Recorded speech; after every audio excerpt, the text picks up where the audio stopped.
here with my good friend Coach Hillary, and this week we are going to go over some hip mobility, and this is some hip mobility that you can use, for any of your Olympic lifts, but especially squatting. So the focus here is working on some active hip flexion for this first drill, and then getting into some more hip rotation.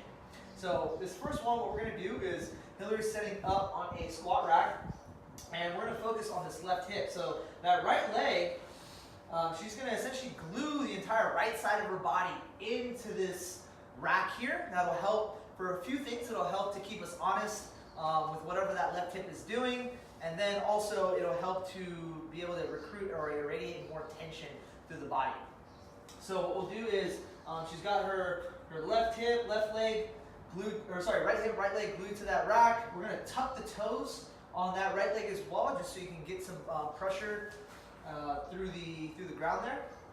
And then now we've already tested her height, her active range for her hip flexion on this left side. So Hillary's going to go ahead and lift her right leg or left leg up.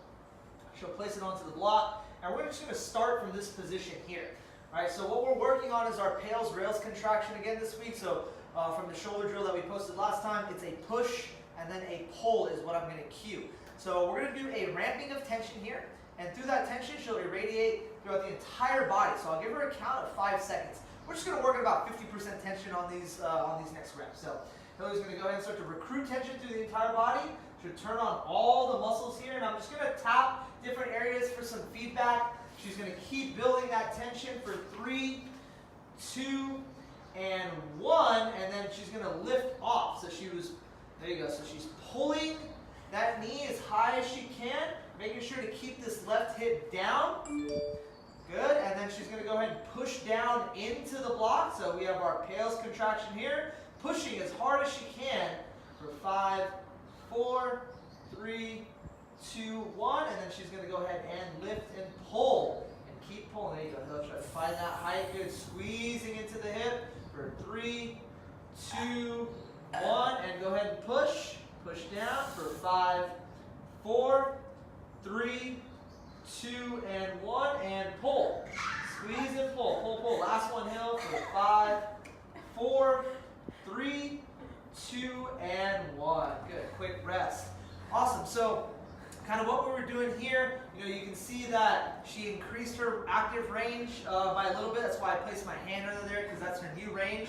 Once you finish your reps, you're actually going to want to rest in that newly achieved range for a couple minutes. Let the body and the nervous system adapt to that new position that you've just built all this strength and control in. And then we work to move our other positions. So we have 2 more angles we're going to work here.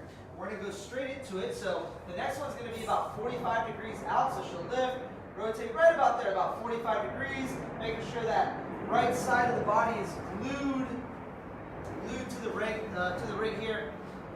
All right, now it's the same thing. So I'll cue 5 seconds on the count. We'll ramp tension just to 50%. So ramping tension for 5, 4, 3, 2, and 1.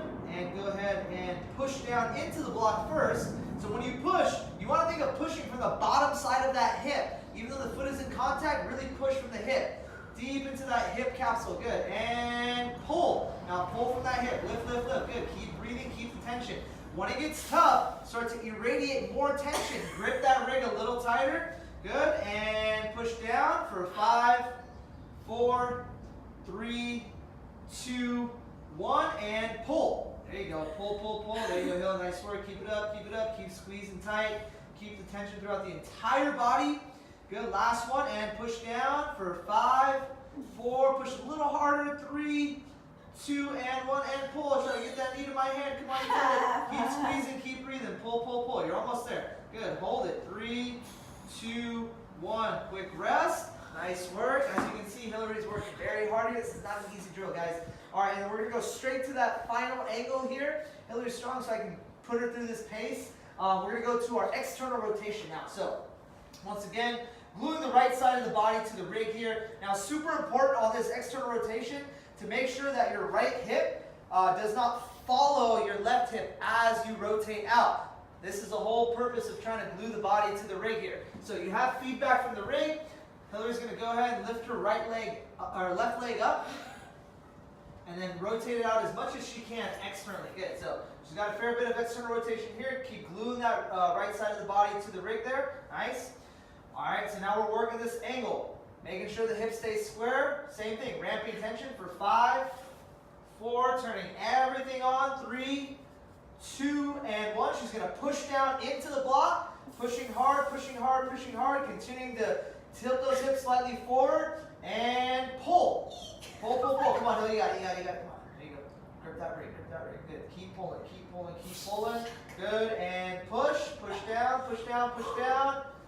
3, 2, 1. Good, and pull. Pull, pull, pull. A little higher, a little higher, a little higher. There you go. Nice work. Keep that height and push. Last one. Here we go. And push, push, push for 5, 4, 3, 2, 1, and pull. Last one, Hill, you got this. Good. Squeeze into those hips. 3, 2, 1, and time. Nice work. Quick rest. All right, so a couple things you might experience. You'll experience a fair bit of cramping into that hip. Just ignore that sensation. All right, we want to breathe through those cramps. We want to break down those cramp barriers, as I like to call them. Once you feel the cramp, it just means we're working into a new range that we want to achieve. The body doesn't recognize it immediately. Begin to breathe through it. Use that irradiation to work through that, and then you'll achieve your new active range. So once again, guys, this was our positional isometrics, PAILS rails, and we hit 3 angles, right? 1, 45 degrees, 2, and then our max external rotation for 3. All right, thank you guys, and thank you, Hillary.